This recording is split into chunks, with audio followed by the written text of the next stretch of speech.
Hello friends नमस्कार मु पिंटू आपण मानक पे नहीं आसी सकाळ केतोटी गुरुत्वपूर्ण खबर सेति वीडियो को शेष पर्यंत देख मोर अनुरोध एवं प्रत्येक दिन देश विदेश तथा ओडिशार गुरुत्वपूर्ण खबर देखा चैनल को सब्सक्राइब कर रखुंतु एवं वीडियो लाइक कर दिंतु। खूब शीघ्र हेब महाप्रसाद दर नियंत्रण सूचना देल आईन मंत्री। खूब शीघ्र महाप्रसादर दर नियंत्रण करा महाप्रसादर दरदाम नहीं आईन मंत्री पृथ्वीराज हरिचंदन प्रतिक्रिया। खूब शीघ्र मंदिर महाप्रसादर दरदाम नियंत्रण करा महाप्रसादर दर ठीक रहिले भक्त को असुविधा हेबनी। अबड़ार अहैतुक दर वृद्धि को नहीं गतकाली विधानसभा प्रश्न करथिले पुरी विधायक सुनील महांती। परवर्ती खबर राज्य में खोल 58टी शीतल भंडार दूर हेब आलु अभाव। राज्य में 58टी शीतल भंडार पीपीपी मोड्रे हाइब्रिड ढांचार करा जहाँ उभय वैद्युतिक और सौरचालित रहिबो। आज एने गृह में उभय विधायक अश्विन पात्र और गणेश्वर बेहरा प्रश्न उत्तर दे कनकवर्धन सिंहदेव एने सूचना देइछन्ती। सेपरि राज्य आलु चाष और उत्पादन वृद्धि पर गुरुत्व दिया जाए सूचना देइछन्ती। परवर्ती खबर राज्य में बढ़िला शीत दिनकर 5 डिग्री खसिला पारद 15 डिग्री तले रहा 13टी सहर तापमात्रा। 2 सप्ताह पर राज्य में पारद पुणी तलमुहा होइछि। दिनकर 13टी सहर तापमात्रा 15 डिग्री सेल्सियस तलू खसी आसी। केन्दुझर अनुकूल रातिर तापमात्रा दिनकर सर्वाधिक 5 डिग्री खसी। झारसुगुड़ा सबुठ ठंडा सहर पलटि जाइछि। परवर्ती खबर पुणी लैब्रु लीक है मारात्मक भाइरस देश में हाई अलर्ट जारी। पुणी लैब्रु लीक होइछि मारात्मक भाइरस। ऑस्ट्रेलिया एक लैबोरेटरी शताधिक घातक भाइरस नमूना निखोज हो जाइछि। क्वींसलैंड सरकार यही दाबी करिसेंती। याक गुरुतर घटना बोली सरकार करथिबा बेले तदंत निर्देश देइछन्ती। क्वींसलैंड स्वास्थ्य विभाग ऑस्ट्रेलिया सार्वजनिक स्वास्थ्य विभाग को यही मामलार तदंत आरंभ को कहिछि। परवर्ती खबर नुआ वर्ष रे नुआ दरमा शिक्षकों पर मासिक वेतन में 13,000 टंका वृद्धि। नुआ वर्ष 2025 आरंभ होगा पूर्व शिक्षकों पर आसी एक बड़ खुशी खबर। शिक्षकों वेतन वृद्धि को नहीं सरकार तरफ एक बड़ निष्पत्ति। यही निष्पत्ति फल शिक्षकों मासिक वेतन 12,000 ରୁ 13,000 वृद्धि हेब। यही खबर निश्चित भाव शिक्षकों पर एक बड़ शुभ संवाद। परवर्ती खबर अक्षय तृतीय दीर्घा जगन्नाथ मंदिर प्रतिष्ठा हेब। सुना झाड़ पर ममता देवे 5 लाख टंका। पश्चिमबंग सरकार पक्षर दीर्घार निर्माण होता श्री जगन्नाथ मंदिर व धाम आसंता एप्रिल 30 तारिख पवित्र अक्षय तृतीय प्रतिष्ठा हेब बोली पश्चिमबंग मुख्यमंत्री ममता बनर्जी कहिसेंती। परवर्ती खबर पीएम आवास योजना को नहीं खुशी खबर 6 लाख घर को मिलला अनुमति। सहर में गरीब तथा मध्यम वर्गर लोक मानक खुशी खबर आसी। समस्त योग्य हिताधिकारी को आवास उपलब्ध कराइबा प्रथम पर्यायर देइछन्ती ग्रीन सिग्नल सरकार। पीएस आवास योजना 6 लाख रु अधिक घर निर्माण करने केंद्र सरकार मंजूरी देइछन्ती। एही योजना द्वितीय पर्याय सहर आसंता 5 वर्ष में 1 कोटी घर निर्माण लक्ष्य रखा जाइछि। परवर्ती खबर मुख्यमंत्री बड़ घोषणा 10,000 पूरण हेब बड़ पदवी। खूब शीघ्र गृह विभाग में पूरण हेब 10,000 पदवी। एने मुख्यमंत्री मोहन माझी बड़ घोषणा करिसेंती। गुरुवार कमिशनरेट पुलिस कार्यालय को नुआ सेवा शुभारंभ होइछि। ट्विन सिटी प्राथमिक चिकित्सा आंबुलांस और फायर सेवा जोगाई दिया। जरूरी सेवा प्रदान त्वरान्वित करने यह योजना आरंभ होइछि। परवर्ती खबर जनवरी एटीएम उठाई पारे ईपीएफ टंका। कर्मचारी भविष्य निधि पांठि संगठन सदस्यों भल खबर 2025 रु एटीएम उठाई हेब ईपीएफ टंका। देशर महत्वपूर्ण कर्मजीवी को उन्नति सेवा जगाई देवाई श्रम मंत्रालय यार एक सूचना प्रजुक्तिविद्या आधुनिकरण करुछि। एही क्षेत्र में ईपीएफ हार सदस्य एटीएम सेवा प्रदान करा जाउछि। परवर्ती खबर जून 15 रु आरंभ हेब नीट पीजी 2025 परीक्षा। घोषणा है परीक्षार संभाव्य तारीख। National board of examination medical science तरफ नीट पीजी 2025 परीक्षार संभाव्य परीक्षा तारीख घोषणा कराई। जून 15 तारीख में सारा देश में परीक्षा आयोजन हो पारे। बोर्ड पक्षर नीट पीजी इंटर्नशिप पूरा कर तारीख जारी करा जाइछि। परवर्ती खबर राज्य में गढ़ एआई टेक्नोलोजी बस। ओडिशार परिवहन क्षेत्र में नूतन परिवर्तन होता बेले एवं मार्केट नूतन कर गढ़ एआई टेक्नोलोजी बस मिलित हो होटेल फिलिंग ट्रेन और विमान भली रही। यही बस रे शौचालय सुविधा। भुवनेश्वर नवरंगपुर पर्यंत यात्री मैंने करेंगे यातायात।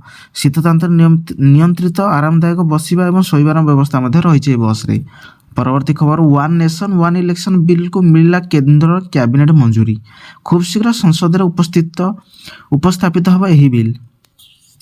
One nation one election bill को मिलला केंद्र कैबिनेट मंजूरी। କ୍ୟାବିନେଟ୍ ମଞ୍ଜୁରୀ ଦେଇଥିବା ଜାତୀୟ ଗଣମାଧ୍ୟମ ସୂଚନା ମିଳିଛି। ଆସନ୍ତା ସପ୍ତାହରେ ସଂସଦରେ ଏହି ବିଲ୍ ଉପସ୍ଥାପିତ ହେବାର ସମ୍ଭାବନା ମଧ୍ୟ ରହିଛି। ବିଜେପି ନେତୃତ୍ୱାଧୀନ କେନ୍ଦ୍ର ସରକାର ଏହା ଉପରେ କାର୍ଯ୍ୟ କରୁଛନ୍ତି। ପରବର୍ତ୍ତୀ ଖବର, ଗହମ ଦର କମିବ, ମହଜୁଦକାରୀଙ୍କ ବିରୋଧରେ ସରକାର ନେବେ ବଡ଼ ପଦକ୍ଷେପ। ସାଧାରଣ ଲୋକଙ୍କ ପାଇଁ ରୁଟି ଆଗାମୀ ଦିନରେ ଶସ୍ତା ହୋଇପାରେ। ବାସ୍ତବରେ ମଇଦା ଷ୍ଟକ୍ ସଂରକ୍ଷଣ ବନ୍ଦ କରିବା ଏବଂ ଦର ବୃଦ୍ଧିକୁ ନିୟନ୍ତ୍ରଣ କରିବା ପାଇଁ ସରକାର ଏକ ବଡ଼ ନିଷ୍ପତ୍ତି ନେଇଛନ୍ତି। ହୋଲସେଲର ଏବଂ କ୍ଷୁଦ୍ର ଏବଂ ବଡ଼ ଖୁଚୁରା ବ୍ୟବସାୟୀଙ୍କ ପାଇଁ ଗହମ ଷ୍ଟକ୍ ରକ୍ଷଣାବେକ୍ଷଣ ପାଇଁ ସରକାର ନିୟମର ମାନଦଣ୍ଡକୁ ଆହୁରି କଡ଼ାକଡ଼ି କରିଦେଇଛନ୍ତି। ପରବର୍ତ୍ତୀ ଖବର, ଉନ୍ନତ ରାଡାର ସିଷ୍ଟମ ପାଇଁ ଭାରତ ଏବଂ ରୁଷ ସହିତ ଚୁକ୍ତି ସ୍ୱାକ୍ଷରିତ। ରୁଷ ସହ $4 ବିଲିୟନ ପ୍ରତିରକ୍ଷା ଚୁକ୍ତି ଚୂଡ଼ାନ୍ତ କରିବାକୁ ଭାରତ ସ୍ଥିର କରିଛି। ଏହି ଚୁକ୍ତି ଫଳରେ ରୁଷ ଭାରତକୁ ଆଡଭାନ୍ସ ରାଡାର ସିଷ୍ଟମ ଦେବ, ଫଳରେ ଦେଶର ଏୟାର ଡିଫେନ୍ସ କ୍ଷମତା ବୃଦ୍ଧି ହେବ। ଭାରତ ରୁଷର ଭୋରୋଜେନ୍ ସିରିଜ ରାଡାର କିଣିବାକୁ ଯାଉଛି। ଏହା 8,000 କିଲୋମିଟର ପର୍ଯ୍ୟନ୍ତ ଦୂରରେ ଥିବା ବାଲିଷ୍ଟିକ୍ ମିସାଇଲ ଏବଂ ବିମାନ ସହ କେତେକ ବିପଜ୍ଜନକ ଚିହ୍ନଟ ଏବଂ ଟ୍ରାକିଂ କରିବାରେ ସକ୍ଷମ ହେବ।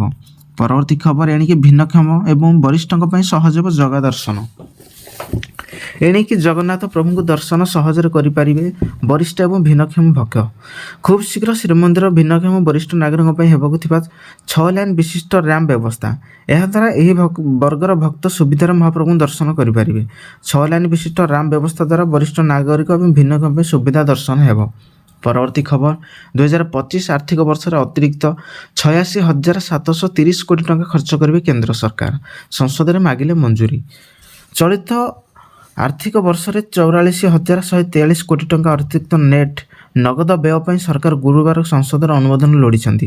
ଅର୍ଥମନ୍ତ୍ରୀ ପଙ୍କଜ ଚୌଧୁରୀ ଲୋକସଭାରେ 2024-25 ପାଇଁ ଅନୁଦାନ ପାଇଁ ପ୍ରଥମ ବ୍ୟାଚ୍ ସପ୍ଲିମେଣ୍ଟାରୀ ଦାବି ଉପସ୍ଥାପନ କରି 86,762 କୋଟି ଟଙ୍କାର ଅତିରିକ୍ତ ଖର୍ଚ୍ଚ ଅନୁମତି ଦେବାକୁ ଗୃହରେ ଅନୁମୋଦନ କରିଛନ୍ତି।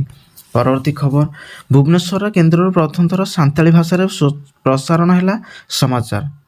ଧନ୍ୟବାଦ ଦେଲେ ରାଷ୍ଟ୍ରପତି। ଭୁବନେଶ୍ୱର ଦୂରଦର୍ଶନ କେନ୍ଦ୍ରରୁ ପ୍ରଥମ ଥର ସାନ୍ତାଳୀ ଭାଷାରେ ସମାଚାର ପ୍ରସାରଣ ଆରମ୍ଭ ହୋଇଛି। ଡିଡି ଓଡ଼ିଆ ଚ୍ୟାନେଲରେ ସାନ୍ତାଳୀ ଭାଷାରେ ସମାଚାର ପ୍ରସାରଣ ଆରମ୍ଭ ହେବା ପରେ ଖବର ଶୁଣିବା ପରେ ରାଷ୍ଟ୍ରପତି ଦ୍ରୌପଦୀ ମୁର୍ମୁ ଖୁସି ବ୍ୟକ୍ତ କରିଛନ୍ତି। ଏନେଇ ରାଷ୍ଟ୍ରପତି ଦୂରଦର୍ଶନ ଓ ସୂଚନା ପ୍ରସାରଣ ମନ୍ତ୍ରଣାଳୟକୁ ଧନ୍ୟବାଦ ଅର୍ପଣ କରିଛନ୍ତି। ପରବର୍ତ୍ତୀ ଖବର, ଦିଲ୍ଲୀ କ୍ୟାବିନେଟ୍ର ବଡ଼ ନିଷ୍ପତ୍ତି, ପ୍ରତି ମହିଳାଙ୍କୁ ମିଳିବ ମାସିକ 1,000 ଟଙ୍କା। ଦିଲ୍ଲୀର ପ୍ରତିଟି ମହିଳାଙ୍କୁ ଏଣିକି ପ୍ରତି ମାସରେ ମିଳିବ 1,000 ଟଙ୍କା। ଆଜି ସକାଳେ ହୋଇଥିବା ଦିଲ୍ଲୀ କ୍ୟାବିନେଟ୍ ବୈଠକରେ ଏହି ଯୋଜନାର ମଞ୍ଜୁରୀ ମିଳିଛି। 2024-25 ବର୍ଷ ପାଇଁ ଅତିଶୀ ବିଧାନସଭାର ବଜେଟ୍ ଉପସ୍ଥାପନ ସମୟରେ ମୁଖ୍ୟମନ୍ତ୍ରୀ ମହିଳା ସମ୍ମାନ ଯୋଜନାର ଘୋଷଣା କରିଥିଲେ। ଏହି ଯୋଜନାରେ ପ୍ରତି ମାସରେ 18 ବର୍ଷରୁ ଅଧିକ ବୟସର ମହିଳାମାନଙ୍କୁ 1,000 ଟଙ୍କା ଦେବା ପାଇଁ ପ୍ରତିଶ୍ରୁତି ଦେଇଥିଲେ ସରକାର। ପରବର୍ତ୍ତୀ ଖବର, ଓଡ଼ିଶାରେ ଆସାମ ମୁଖ୍ୟମନ୍ତ୍ରୀ ଉଦ୍ଘାଟନ କରିବେ ବ୍ୟାଡମିଣ୍ଟନ ହାଇ ପରଫର୍ମାନ୍ସ ସେଣ୍ଟର। କ୍ରୀଡ଼ା କ୍ଷେତ୍ରରେ ଯୋଡ଼ି ହେବ ନୂଆ ଅଧ୍ୟାୟ। କଳିଙ୍ଗ ଷ୍ଟାଡିୟମରେ ଉଦ୍ଘାଟନ ହେବ badminton high performance centre. Badminton association of India ସଭାପତି ହିମନ୍ତ ବିଶ୍ୱ ଶର୍ମା 2 ଦିନିଆ ଓଡ଼ିଶା ଗସ୍ତରେ ଆସିଛନ୍ତି। ଭୁବନେଶ୍ୱରରେ ପହଞ୍ଚି ବିମାନ ବନ୍ଦରରୁ ସିଧାସଳଖ ପୁରୀ ଗଲେ ଆସାମର ମୁଖ୍ୟମନ୍ତ୍ରୀ ହିମନ୍ତ ବିଶ୍ୱ ଶର୍ମା। ପରବର୍ତ୍ତୀ ଖବର, ଇତିହାସ ରଚିଲେ ଏଲନ୍ ମସ୍କ। $400 ବିଲିୟନ ନେଟୱାର୍ଥରେ ପହଞ୍ଚିବା ହେଲେ ସେ ପ୍ରଥମ ବିଶ୍ୱର ବ୍ୟକ୍ତି। ଇତିହାସ ରଚିଲେ ଏଲନ୍ ମସ୍କ। $400 ବିଲିୟନ ସମ୍ପତ୍ତି ରଖିବାରେ ସେ ହେଲେ ଦୁନିଆର ପ୍ରଥମ ବ୍ୟକ୍ତି। ବୁଧବାର କେବଳ ଗୋଟିଏ ଦିନରେ ହିଁ ତାଙ୍କର ସମ୍ପତ୍ତି $62 ବିଲିୟନ ବୃଦ୍ଧି ହୋଇଛି। ଆଉ ତାଙ୍କର ସମୁଦାୟ ସମ୍ପତ୍ତି ବା ନେଟୱାର୍ଥ ଏବେ ହୋଇଯାଇଛି $447 ବିଲିୟନ। ପରବର୍ତ୍ତୀ ଖବର, ଭଡ଼ାରେ ଲାଗିବ ପରିତ୍ୟକ୍ତ ସରକାର ଜମି ଏବଂ ଘର। ଦୀର୍ଘ ଦିନ ଧରି ପଡ଼ି ରହିଥିବା ସରକାରୀ ଘର ପୁଣି ନୂଆ ହେବ ଏବଂ ଭଡ଼ାରେ ଲାଗିବ। ସେଠାରେ ଦୋକାନ, କାଫେ ବା ବ୍ୟବସାୟିକ ପ୍ରତିଷ୍ଠାନ ଖୋଲିବ। ଏନେଇ ରାଜ୍ୟ ସରକାର ଜମି ଓ ଘର ବା କୌଣସି ପରିତ୍ୟକ୍ତ ଅବସ୍ଥାରେ ପଡ଼ିଥିବା ସରକାରୀ ସମ୍ପତ୍ତିକୁ ବ୍ୟବହାର ଉପଯୋଗୀ କରିବା ପାଇଁ ମୁଖ୍ୟ ଶାସନ ସଚିବ ମନୋଜ କୁମାର ଆହୁଜା 11ଟି ବିଭାଗକୁ ଚିଠି ଦେଇଛନ୍ତି। ପରବର୍ତ୍ତୀ ଖବର, କାନପୁର ନିମିତ୍ତ ପାରାସୁଟ୍ ବ୍ୟବହାର କରିବେ ବାୟୁସେନାର ଲଢୁଆ ପାଇଲଟ। ଭାରତୀୟ ବାୟୁସେନାର ଲଢୁଆ ପାଇଲଟମାନଙ୍କ ପାଇଁ ଏଣିକି ଆମେରିକା କିମ୍ବା ଅନ୍ୟ ୟୁରୋପୀୟ ଦେଶଗୁଡ଼ିକରୁ ପାରାସୁଟ୍ ମଗାଇବାକୁ ପଡ଼ିବ ନାହିଁ। Kanpur ordnance parachute factory Tejas ବିମାନର ପାଇଲଟମାନଙ୍କ ପାଇଁ ପାରାସୁଟ୍ ତିଆରି କରୁଛି। ବର୍ତ୍ତମାନ ଭାରତୀୟ ବାୟୁସେନାର ଯୁଦ୍ଧ ବିମାନଗୁଡ଼ିକର ପାଇଲଟମାନଙ୍କ ପାଇଁ ବିଦେଶରୁ ପାରାସୁଟ୍ କିଣାଯାଉଛି। ପରବର୍ତ୍ତୀ ଖବର, ରେକର୍ଡ ଭାଙ୍ଗିଲା ଅଲ୍ଲୁ ଅର୍ଜୁନଙ୍କ ପୁଷ୍ପା 2, 1,000 କୋଟି କ୍ଲବରେ ହେଲା ସାମିଲ। ଅଲ୍ଲୁ ଅର୍ଜୁନଙ୍କ ପୁଷ୍ପା ଦି ରୁଲ୍ ଫିଲ୍ମ ରିଲିଜ୍ ହେବା ମାତ୍ର 6 ଦିନ ମଧ୍ୟରେ 1,000 କୋଟି କ୍ଲବରେ ସାମିଲ ହେବାର ରେକର୍ଡ କରିଛି। ସୋସିଆଲ ମିଡ଼ିଆରେ ପୁଷ୍ପା ଦି ରୁଲ୍ ନିର୍ମାତାଙ୍କ ପକ୍ଷରୁ ଏହି ସୂଚନା ଦିଆଯାଇଛି। ଏହା ସହ ପ୍ରଥମ ଭାରତୀୟ ଚଳଚ୍ଚିତ୍ର ଭାବେ ରିଲିଜ୍ ହେବାର ସପ୍ତାହ ମଧ୍ୟରେ ପୁଷ୍ପା 1,000 କୋଟି କ୍ଲବରେ ପହଞ୍ଚି ସାରିଛି। ପରବର୍ତ୍ତୀ ଖବର, ମାରୁତି ସୁଜୁକି ପକ୍ଷରୁ ଆସିଲା ନୂଆ ଡିଜାୟାର କାର୍। କମ୍ପାକ୍ଟ ସେଡାନ୍ ସେଗମେଣ୍ଟରେ ଏକ ନୂଆ ବେଞ୍ଚମାର୍କ ସ୍ଥାପନ କରି ମାରୁତି ସୁଜୁକି ଇଣ୍ଡିଆ ଲିମିଟେଡ୍ ପକ୍ଷରୁ ପେଟ୍ରୋଲ ଏବଂ ସିଏନ୍ଜି ମଡେଲ ସହ ଆକର୍ଷଣୀୟ ନୂଆ ଡିଜାୟାର ଶୁଭାରମ୍ଭ କରିଛି। ମାରୁତି ସୁଜୁକିର ପୋର୍ଟଫୋଲିଓରେ ଅନ୍ୟତମ ସଫଳ ଆଇକନିକ୍ ବ୍ରାଣ୍ଡ ଭାବେ ଡିଜାୟାର ଦେଶବ୍ୟାପୀ 27 ଲକ୍ଷରୁ ଅଧିକ ଗ୍ରାହକ ବିଶ୍ୱାସ ଜିତିପାରିଛି। ପରବର୍ତ୍ତୀ ଖବର, ରାଜ୍ୟରେ 23ଟି ଶିଳ୍ପ ସଂସ୍ଥା ଦେଉନାହାନ୍ତି ବିଜୁଳି ବିଲ୍। ବଡ଼ ବଡ଼ିଆଙ୍କୁ ବିଜୁଳି ମାଫ। ରାଜ୍ୟରେ 23ଟି ପ୍ରମୁଖ ଶିଳ୍ପ ସଂସ୍ଥା ଦେଉନାହାନ୍ତି ବିଜୁଳି ବିଲ୍। ଏସବୁ ସଂସ୍ଥାମାନଙ୍କ ଉପରେ ବାକି ରହିଛି 1,096 କୋଟି ଟଙ୍କାର ବିଜୁଳି ବିଲ୍। ଆଜି ଏନେଇ ଗୃହରେ ଉତ୍ତର ରଖିଛନ୍ତି ଉପମୁଖ୍ୟମନ୍ତ୍ରୀ କନକ ବର୍ଦ୍ଧନ ସିଂଦେଓ। ପୂର୍ବ ବିଜେଡି ସରକାରଙ୍କ ପ୍ରିୟା ପ୍ରତିପୋଷଣ ଯୋଗୁଁ 14ଟି ସଂସ୍ଥାଙ୍କର କୋଟି କୋଟି ଟଙ୍କା ବିଜୁଳି ବିଲ୍ ଛାଡ଼ କରାଯାଇଛି। ପରବର୍ତ୍ତୀ ଖବର, ଆର୍ବିଆଇର 26ତମ ଗଭର୍ଣ୍ଣର ଭାବେ ଦାୟିତ୍ୱ ନେଲେ ସଞ୍ଜୟ ମାଲହୋତ୍ରା। ଭାରତୀୟ ରିଜର୍ଭ ବ୍ୟାଙ୍କ ଅଫ୍ ଇଣ୍ଡିଆର ନୂଆ ଗଭର୍ଣ୍ଣର ଭାବେ ଦାୟିତ୍ୱ ଗ୍ରହଣ କରିଛନ୍ତି ସଞ୍ଜୟ ମାଲହୋତ୍ରା। ଆର୍ବିଆଇର 26ତମ ଗଭର୍ଣ୍ଣର ଭାବରେ ହୋଇଛନ୍ତି ସଞ୍ଜୟ ମାଲହୋତ୍ରା। ରାଜସ୍ୱ ସଚିବରୁ ଆର୍ବିଆଇର ଗଭର୍ଣ୍ଣର ହୋଇଛନ୍ତି ସେ। ଆସନ୍ତା 3 ବର୍ଷ ପାଇଁ ସେ ଦାୟିତ୍ୱ ଗ୍ରହଣ କରିଛନ୍ତି ସଞ୍ଜୟ ମାଲହୋତ୍ରା।